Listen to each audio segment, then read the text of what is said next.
بسم اللہ الرحمن الرحیم۔ مقدمہ۔ ان گزارشوں کے عنوان میں لفظ مقدمہ دیکھ کر کسی کو یہ غلط فہمی نہ ہو کہ میں قرآن کا مقدمہ لکھ رہا ہوں۔ یہ قرآن کا نہیں، تفہیم القرآن کا مقدمہ ہے، اور اس کے لکھنے سے میرے پیش نظر دو مقصد ہیں۔ اول یہ کہ قرآن کا مطالعہ شروع کرنے سے پہلے ایک عام ناظر ان باتوں سے اچھی طرح واقف ہو جائے جن کو ابتدائی میں سمجھ لینے سے فہم قرآن کی راہ آسان ہو جاتی ہے، ورنہ یہ باتیں دوران مطالعہ میں بار بار کھٹکتی ہیں اور بسا اوقات محض ان کو نہ سمجھنے کی وجہ سے آدمی برسوں تک معنی قرآن کی سطح پر گھومتا رہتا ہے، گہرائی میں اترنے کا راستہ اسے نہیں ملتا۔ دوم یہ کہ ان سوالات کا جواب پہلے ہی دے دیا جائے جو قرآن کو سمجھنے کی کوشش کرتے وقت بالعموم لوگوں کے ذہن میں پیدا ہوا کرتے ہیں۔ میں اس مقدمے میں صرف ان سوالات کا جواب دوں گا جو خود میرے ذہن میں اول پیدا ہوئے تھے یا جن سے بعد میں مجھ کو سابقہ پیش آیا۔ ان کے علاوہ اگر کچھ اور سوالات بھی جواب طلب باقی رہ گئے ہوں تو ان سے مجھے آگاہ کیا جائے، ان کا جواب انشاءاللہ آئندہ اشاعت کے موقع پر اس مقدمے میں بڑھا دیا جائے گا۔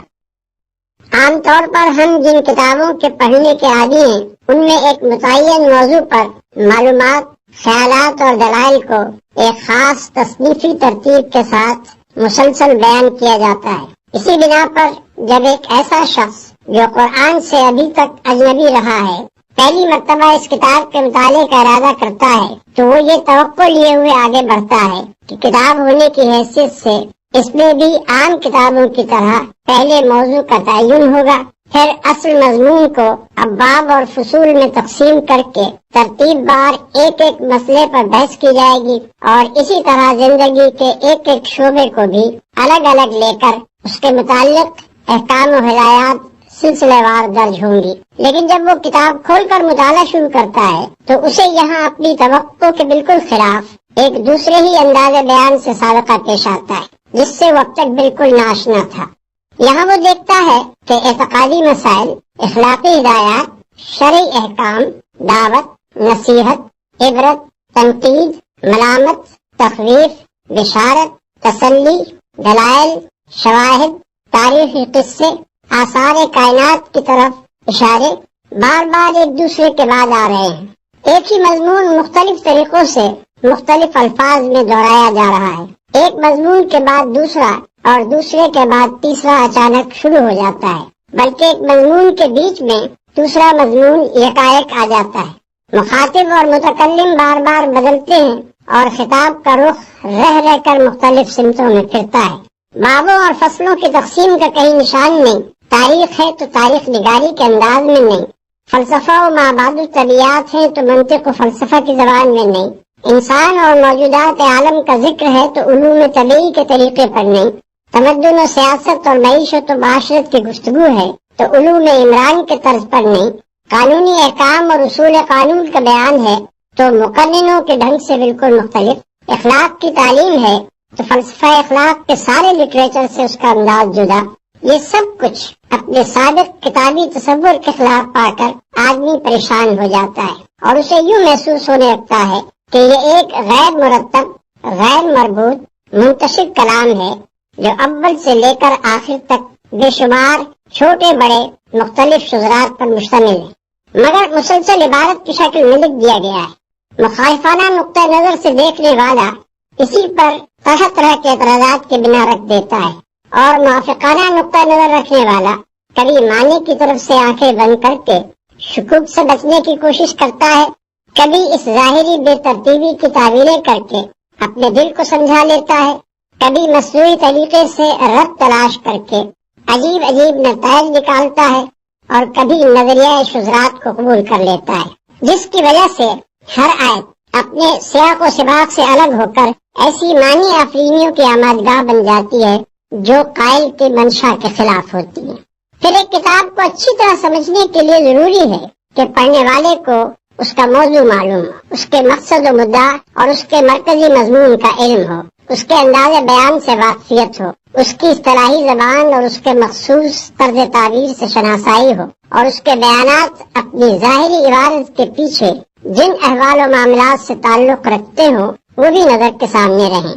عام طور پر جو کتابیں ہم پڑھتے ہیں ان میں یہ چیزیں بآسانی مل جاتی ہیں، اس لیے ان کے مضامین کی تہ تک پہنچنے میں ہمیں کوئی بڑی زحمت نہیں ہوتی، مگر قرآن میں یہ اس طرح نہیں ملتی جس طرح ہم دوسری کتابوں میں انہیں پانے کے عادی رہے ہیں۔ اس لیے ایک عام کتاب خواں کی سی ذہنیت لے کر جب ہم میں کا کوئی شخص قرآن کا مطالعہ شروع کرتا ہے تو اسے کتاب کے موضوع، مدعا اور مرکزی مضمون کا سراغ نہیں ملتا۔ اس کا انداز بیان اور طرز تعبیر بھی اسے کچھ اجنبی سا محسوس ہوتا ہے، اور اکثر مقامات پر اس کی عبارات کا پس منظر بھی اس کی نگاہوں سے اوجھل رہتا ہے۔ نتیجہ یہ ہوتا ہے کہ متفرق آیات میں حکمت کے جو موتی بکھرے ہوئے ہیں ان سے کم و بیش مستفید ہونے کے باوجود آدمی کلام اللہ کی اصلی روح تک پہنچنے سے محروم رہ جاتا ہے، اور علم کتاب حاصل کرنے کے بجائے اس کو کتاب کے محض چند منتشر نکات و فوائد پر قناعت کر لینی پڑتی ہے۔ بلکہ اکثر لوگ جو قرآن کا مطالعہ کر کے شبہات میں مبتلا ہو جاتے ہیں، ان کے بھٹکنے کی ایک وجہ یہ بھی ہے کہ فہم کتاب کے ان ضروری مبادی سے ناواقف رہتے ہوئے جب وہ قرآن کو پڑھتے ہیں تو اس کے صفحات پر مختلف مضامین انہیں بکھرے ہوئے نظر آتے ہیں۔ بکثرت آیات کا مطلب ان پر نہیں کھلتا۔ بہت سی آیات کو وہ دیکھتے ہیں کہ بجائے خود نور حکمت سے جگمگا رہی ہیں مگر سیاق عبارت میں بالکل بے جوڑ محسوس ہوتی ہیں۔ متعدد مقامات پر تعبیرات اور اسلوب بیان کی ناباقیت انہیں اصل مطلب سے ہٹا کر کسی اور ہی طرف لے جاتی ہے، اور اکثر مواقع پر پس منظر کا صحیح علم نہ ہونے سے شدید غلط فہمیاں پیش آتی ہیں۔ قرآن کس قسم کی کتاب ہے، اس کے نزول کی کیفیت اور اس کی ترتیب کی نوعیت کیا ہے، اس کا موضوع گفتگو کیا ہے، اس کی ساری بحث کس مدعا کے لیے ہے، کس مرکزی مضمون کے ساتھ اس کے یہ بے شمار مختلف نوع مضامین وابستہ ہیں،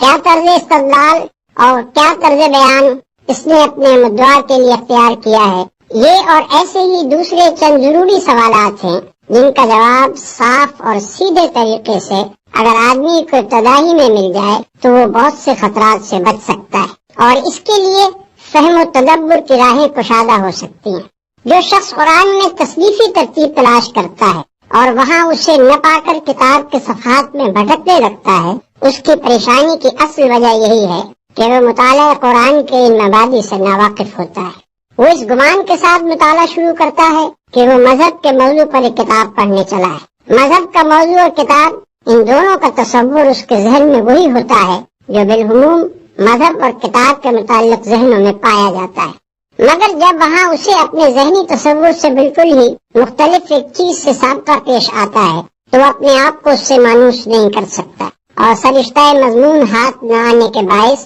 بین السطور یوں بھٹکنا شروع کر دیتا ہے جیسے وہ ایک اجنبی مسافر ہے جو کسی نئے شہر کی گلیوں میں کھو گیا ہے۔ اس گم گشتگی سے وہ بچ جائے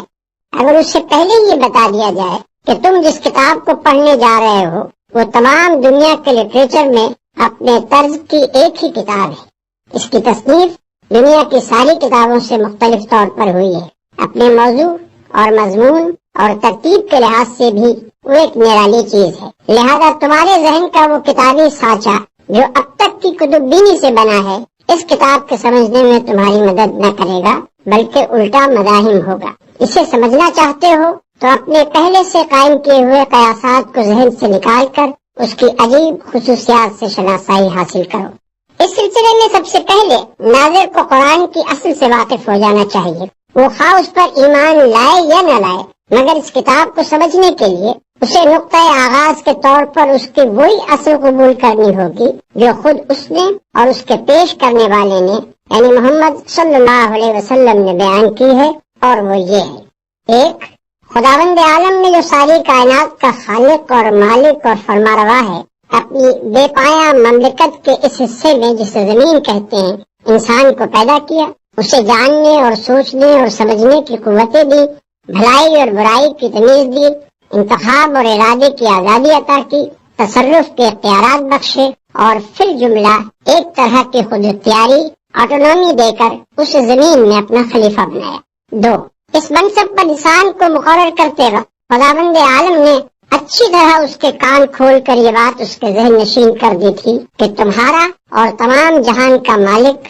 معبود اور حاکم میں ہوں۔ میری اس سلطنت میں نہ تم خود مختار ہو نہ کسی دوسرے کے بندے ہو، اور نہ میرے سوا کوئی تمہاری اطاعت و بندگی اور پرستش کا مستحق ہے۔ دنیا کی یہ زندگی جس میں تمہیں اختیارات دے کر بھیجا جا رہا ہے، دراصل تمہارے لیے ایک امتحان کی مدت ہے، جس کے بعد تمہیں میرے پاس واپس آنا ہوگا، اور میں تمہارے کام کی جانچ کر کے فیصلہ کروں گا کہ تم میں سے کون امتحان میں کامیاب رہا ہے اور کون ناکام۔ تمہارے لیے صحیح رویہ یہ ہے کہ مجھے اپنا واحد معبود اور حاکم تسلیم کرو، جو ہدایت میں بھیجوں اس کے مطابق دنیا میں کام کرو، اور دنیا کو دارالامتحان سمجھتے ہوئے اس شعور کے ساتھ زندگی بسر کرو کہ تمہارا اصل مقصد میرے آخری فیصلے میں کامیاب ہونا ہے۔ اس کے برعکس تمہارے لیے ہر وہ رویہ غلط ہے جو اس سے مختلف ہو۔ اگر پہلا رویہ اختیار کرو گے جسے اختیار کرنے کے لیے تم آزاد ہو، تو تمہیں دنیا میں امن و اطمینان حاصل ہوگا، اور جب میرے پاس پلٹ کر آؤ گے تو میں تمہیں ابدی راحت و مسرت کا وہ گھر دوں گا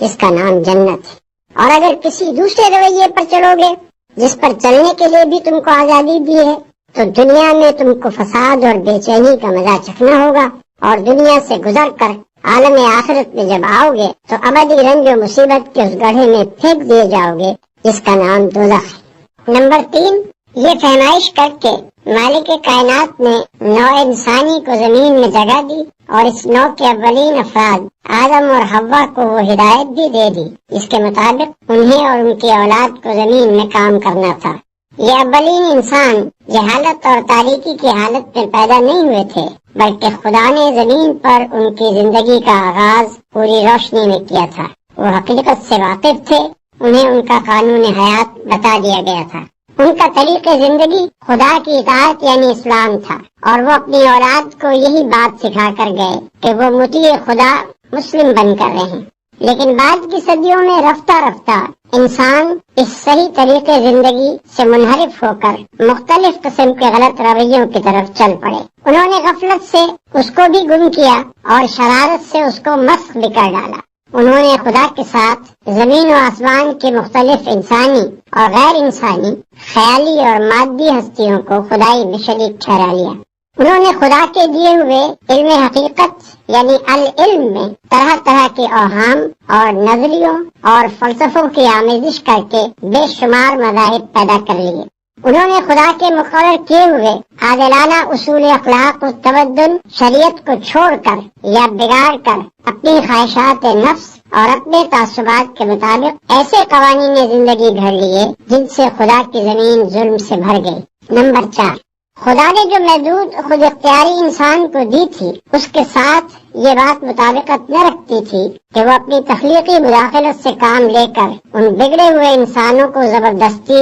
صحیح رویے کی طرف موڑ دیتا، اور اس نے دنیا میں کام کرنے کے لیے جو مہلت اس نوع کے لیے اور اس کی مختلف قوموں کے لیے مقرر کی تھی، اس کے ساتھ یہ بات بھی مطابقت نہ رکھتی تھی کہ اس بغاوت کے رونما ہوتے ہی وہ انسانوں کو ہلاک کر دیتا۔ کہ جو کام ابتدائے آفرینش سے اس نے اپنے ذمہ لیا تھا وہ یہ تھا کہ انسان کی خود اختیاری کو برقرار رکھتے ہوئے اس کی مہلت عمل کے دوران میں اس کی رہنمائی کا انتظام وہ کرتا رہے گا۔ چنانچہ اپنی اس خود عائد کردہ ذمہ داری کو ادا کرنے کے لیے اس نے انسانوں ہی میں سے ایسے آدمیوں کو استعمال کرنا شروع کیا جو اس پر ایمان رکھنے والے اور اس کی رضا کی پیروی کرنے والے تھے۔ اس نے ان کو اپنا نمائندہ بنایا، اپنے پیغامات ان کے پاس بھیجے، ان کو علم حقیقت بخشا، انہیں صحیح قانون حیات عطا کیا، اور انہیں اس کام پر مامور کیا کہ بنی آدم کو اسی راہ راست کی طرف پلٹنے کی دعوت دیں جس سے وہ ہٹ گئے تھے۔ 5، یہ پیغمبر مختلف قوموں اور ملکوں میں اٹھتے رہے،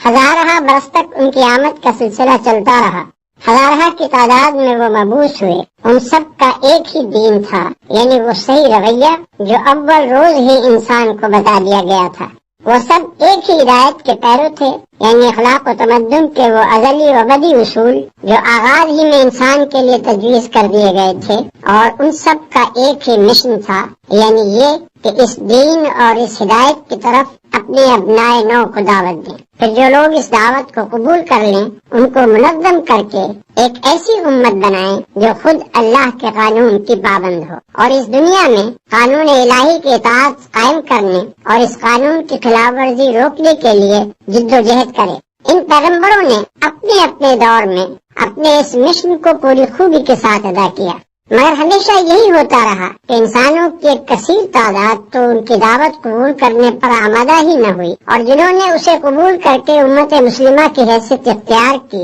وہ رفتہ رفتہ خود بگڑتے چلے گئے، حتیٰ کہ ان میں سے بعض امتیں ہدایت الہی کو بالکل ہی گم کر بیٹھی اور بعض نے خدا کے ارشادات کو اپنی تحریفات اور آمیزشوں سے مسخ کر دیا۔ 6۔ آخر کار خداوند عالم نے سرزمین عرب میں محمد صلی اللہ علیہ وسلم کو اسی کام کے لیے مبعوث کیا جس کے لیے پچھلے انبیاء آتے رہے تھے۔ ان کے مخاطب عام انسان بھی تھے اور پچھلے انبیاء کے بگڑے ہوئے پیرو بھی۔ سب کو صحیح رویے کی طرف دعوت دینا، سب کو اثرنو خدا کی ہدایت پہنچا دینا، اور جو اس دعوت و ہدایت کو قبول کریں انہیں ایک ایسی امت بنا دینا ان کا کام تھا جو ایک طرف خود اپنی زندگی کا نظام خدا کی ہدایت پر قائم کرے اور دوسری طرف دنیا کی اصلاح کے لیے جد و جہد کرے۔ اسی دعوت اور ہدایت کی کتاب یہ قرآن ہے جو اللہ نے محمد صلی اللہ علیہ وسلم پر نازل فرمائی۔ قرآن کی یہ اصل معلوم ہو جانے کے بعد ناظرین کے لیے یہ سمجھنا آسان ہو جاتا ہے کہ اس کتاب کا موضوع کیا ہے، اس کا مرکزی مضمون کیا ہے اور اس کا مدعا کیا ہے۔ اس کا موضوع انسان ہے، اس اعتبار سے کہ بلحاظ حقیقت نفس الامری اس کی فلاح اور اس کا خسران کس چیز میں ہے۔ اس کا مرکزی مضمون یہ ہے کہ ظاہر بینی یا قیاس آرائی یا خواہش کی غلامی کے سبب سے انسان نے خدا اور نظام کائنات اور اپنی ہستی اور اپنی دنیاوی زندگی کے متعلق جو نظریات قائم کیے ہیں اور ان نظریات کی بنا پر جو رویے اختیار کر لیے ہیں وہ سب حقیقت نفس الامری کے لحاظ سے غلط اور نتیجے کے اعتبار سے خود انسان ہی کے لیے تباہ کن ہیں۔ حقیقت وہ ہے جو انسان کو خلیفہ بناتے وقت خدا نے خود بتا دی تھی، اور اس حقیقت کے لحاظ سے انسان کے لیے وہی رویہ درست اور خوش انجام ہے جسے پچھلے صفحات میں ہم صحیح رویے کے نام سے بیان کر چکے ہیں۔ اس کا مدعا انسان کو اس صحیح رویے کی طرف دعوت دینا اور اللہ کی اس ہدایت کو واضح طور پر پیش کرنا ہے جسے انسان اپنی غفلت سے گم اور اپنی شرارت سے مسخ کرتا رہا ہے۔ ان تین بنیادی امور کو ذہن میں رکھ کر کوئی شخص قرآن کو دیکھے تو اسے صاف نظر آئے گا کہ یہ کتاب کہیں اپنے موضوع اور اپنے مدعا اور مرکزی مضمون سے بال برابر بھی نہیں ہٹی ہے۔ اول سے لے کر آخر تک اس کے مختلف 9 مضامین اس کے مرکزی مضمون کے ساتھ اس طرح جڑے ہوئے ہیں جیسے ایک ہار کے چھوٹے بڑے رنگ برنگ جواہر ہار کے رشتے میں مربوط و منسلک ہوتے ہیں۔ وہ زمین و آسمان کی ساخت پر، انسان کی خلقت پر، آثار کائنات کے مشاہدات اور گزری ہوئی قوموں کے واقعات پر گفتگو کرتا ہے، مختلف قوموں کے عقائد و اخلاق اور اعمال پر تنقید کرتا ہے، مابعد الطبیعی امور و مسائل کی تشریح کرتا ہے اور بہت سی دوسری چیزوں کا ذکر بھی کرتا ہے، مگر اس لیے نہیں کہ اسے طبیعیات یا تاریخ یا فلسفے یا کسی اور فن کی تعلیم دینی ہے، بلکہ اس لیے کہ اسے حقیقت نفس الامری کے متعلق انسان کی غلط فہمیاں دور کرنی ہے، اصل حقیقت لوگوں کے ذہن نشین کرنی ہے، خلاف حقیقت رویے کی غلطی و بد انجامی واضح کرنی ہے اور اس رویے کی طرف دعوت دینی ہے جو مطابق حقیقت اور خوش انجام ہے۔ یہی وجہ ہے کہ وہ ہر چیز کا ذکر صرف اس حد تک اور اس انداز میں کرتا ہے جو اس کے مدعا کے لیے ضروری ہے، ہمیشہ ان چیزوں کا ذکر بقدر ضرورت کرنے کے بعد غیر متعلق تفصیلات کو چھوڑ کر اپنے مقصد اور مرکزی مضمون کی طرف رجوع کرتا ہے، اور اس کا سارا بیان انتہائی یکسانی کے ساتھ دعوت کے محور پر گھومتا رہتا ہے۔ مگر قرآن کے طرز بیان اور اس کی ترتیب اور اس کے بہت سے مضامین کو آدمی اس وقت تک اچھی طرح نہیں سمجھ سکتا جب تک کہ وہ اس کی کیفیت نزول کو بھی اچھی طرح نہ سمجھ لے۔ یہ قرآن اس نوعیت کی کتاب نہیں ہے کہ اللہ تعالیٰ نے بیک وقت اسے لکھ کر محمد صلی اللہ علیہ وسلم کو دے دیا ہو اور کہہ دیا ہو کہ اسے شائع کر کے لوگوں کو ایک خاص رویہ زندگی کی طرف بلائیں۔ نیز یہ اس نوعیت کی کتاب بھی نہیں ہے کہ اس میں مصنفانہ انداز پر کتاب کے موضوع اور مرکزی مضمون کے متعلق بحث کی گئی ہو۔ یہی وجہ ہے کہ اس میں نہ تصنیفی ترتیب پائی جاتی ہے اور نہ کتابی اسلوب۔ دراصل اس کی نوعیت یہ ہے کہ اللہ تعالیٰ نے عرب کے شہر مکہ میں اپنے ایک بندے کو پیغمبری کی خدمت کے لیے منتخب کیا اور اسے حکم دیا کہ اپنے شہر اور اپنے قبیلے یعنی قریش سے دعوت کی ابتدا کرے۔ یہ کام شروع کرنے کے لیے آغاز میں جن ہدایات کی ضرورت تھی صرف وہی دی گئیں اور وہ زیادہ تر 3 مضمونوں پر مشتمل تھیں۔ ایک، پیغمبر کو اس امر کی تعلیم کہ وہ خود اپنے آپ کو اس عظیم الشان کام کے لیے کس طرح تیار کریں اور کس طرز پر کام کریں۔ دوسرے، حقیقت نفس الامری کے متعلق ابتدائی معلومات اور حقیقت کے بارے میں ان غلط فہمیوں کی مجمل تردید جو گرد و پیش کے لوگوں میں پائی جاتی تھی، جن کی وجہ سے ان کا رویہ غلط ہو رہا تھا۔ تیسرے، صحیح رویے کی طرف دعوت اور ہدایت الہی کے ان بنیادی اصول اخلاق کا بیان جن کی پیروی میں انسان کے لیے فلاح و سعادت ہے۔ شروع کے یہ پیغامات ابتدائی دعوت کی مناسبت سے چند چھوٹے چھوٹے مختصر بولوں پر مشتمل ہوتے تھے، جن کی زبان نہایت شستہ، نہایت شیریں، نہایت پراثر اور مخاطب قوم کے مذاق کے مطابق بہترین ادبی رنگ لیے ہوئے ہوتی تھی، تاکہ دلوں میں یہ بول تیر و نشتر کی طرح پیوست ہو جائیں۔ کان خود بخود ان کے ترنم کی وجہ سے ان کی طرف متوجہ ہوں اور زبانیں ان کے حسن تناسب کی وجہ سے بے اختیار ہو کر انہیں دہرانے لگیں۔ پھر ان میں مقامی رنگ بہت زیادہ تھا۔ اگرچہ بیان تو کی جا رہی تھی عالمگیر صداقتیں، مگر ان کے لیے دلائل و شواہد اور مثالیں اس قریب ترین ماحول سے لی گئی تھیں جس سے مخاطب لوگ اچھی طرح مانوس تھے۔ انہی کی تاریخ، انہی کی روایات، انہی کے روزمرہ مشاہدے میں آنے والے آثار اور انہی کی اعتقادی و اخلاقی اور اجتماعی خرابیوں پر ساری گفتگو تھی تاکہ وہ اس سے اثر لے سکیں۔ دعوت کا یہ ابتدائی مرحلہ تقریباً 4-5 سال تک جاری رہا، اور اس مرحلے میں نبی صلی اللہ علیہ وسلم کی تبلیغ کا رد عمل 3 صورتوں میں ظاہر ہوا۔ 1، چند صالح آدمی اس دعوت کو قبول کر کے امت مسلمہ بننے کے لیے تیار ہو گئے۔ 2، ایک کثیر تعداد جہالت یا خود غرضی یا آبائی طریقے کی محبت کے سبب سے مخالفت پر آمادہ ہو گئی۔ 3، مکے اور قریش کی حدود سے نکل کر اس نئی دعوت کی آواز نسبتاً زیادہ وسیع حلقے میں پہنچنے لگی۔ یہاں سے اس دعوت کا دوسرا مرحلہ شروع ہوتا ہے، اور اس مرحلے میں اسلام کی اس تحریک اور پرانی جاہلیت کے درمیان ایک سخت جاگسر کشمکش برپا ہوئی، جس کا سلسلہ 8-9 سال تک چلتا رہا۔ نہ صرف مکے میں، نہ صرف قبیلہ قریش میں، بلکہ عرب کے بیشتر حصوں میں بھی جو لوگ پرانی جاہلیت کو برقرار رکھنا چاہتے تھے، وہ اس تحریک کو بزور مٹا دینے پر تل گئے۔ انہوں نے اسے دبانے کے لیے سارے حربے استعمال کر ڈالے، جھوٹا پروپیگنڈا کیا، الزامات اور شبہات اور اعتراضات کی بوچھاڑ کی، عوام الناس کے دلوں میں طرح طرح کی وسوسہ اندازیاں کی، ناواقف لوگوں کو نبی صلی اللہ علیہ وسلم کی بات سننے سے روکنے کی کوششیں کی، اسلام قبول کرنے والوں پر نہایت وحشیانہ ظلم و ستم ڈھائے، ان کا معاشی اور معاشرتی مقاطع کیا اور ان کو اتنا تنگ کیا کہ ان میں سے بہت سے لوگ 2 دفعہ اپنے گھر چھوڑ کر حبش کی طرف ہجرت کرنے پر مجبور ہوئے، اور بالآخر تیسری مرتبہ ان سب کو مدینے کی طرف ہجرت کرنی پڑی۔ لیکن اس شدید اور روز افزو مزاحمت کے باوجود یہ تحریک پھیلتی چلی گئی۔ مکے میں کوئی خاندان اور کوئی گھر ایسا نہ رہا جس کے کسی نہ کسی فرد نے اسلام قبول نہ کر لیا ہو۔ بیشتر مخالفین اسلام کی دشمنی میں شدت اور تلخی کی وجہ یہی تھی کہ ان کے اپنے بھائی، بھتیجے، بیٹے، بیٹیاں، بہنیں اور بہنوئی دعوت اسلام کے نہ صرف پیرو بلکہ جانثار حامی ہو گئے تھے، اور ان کے اپنے دل و جگر کے ٹکڑے ہی ان سے برسر پیکار ہونے کو تیار تھے۔ پھر لطف یہ ہے کہ جو لوگ پرانی جاہلیت سے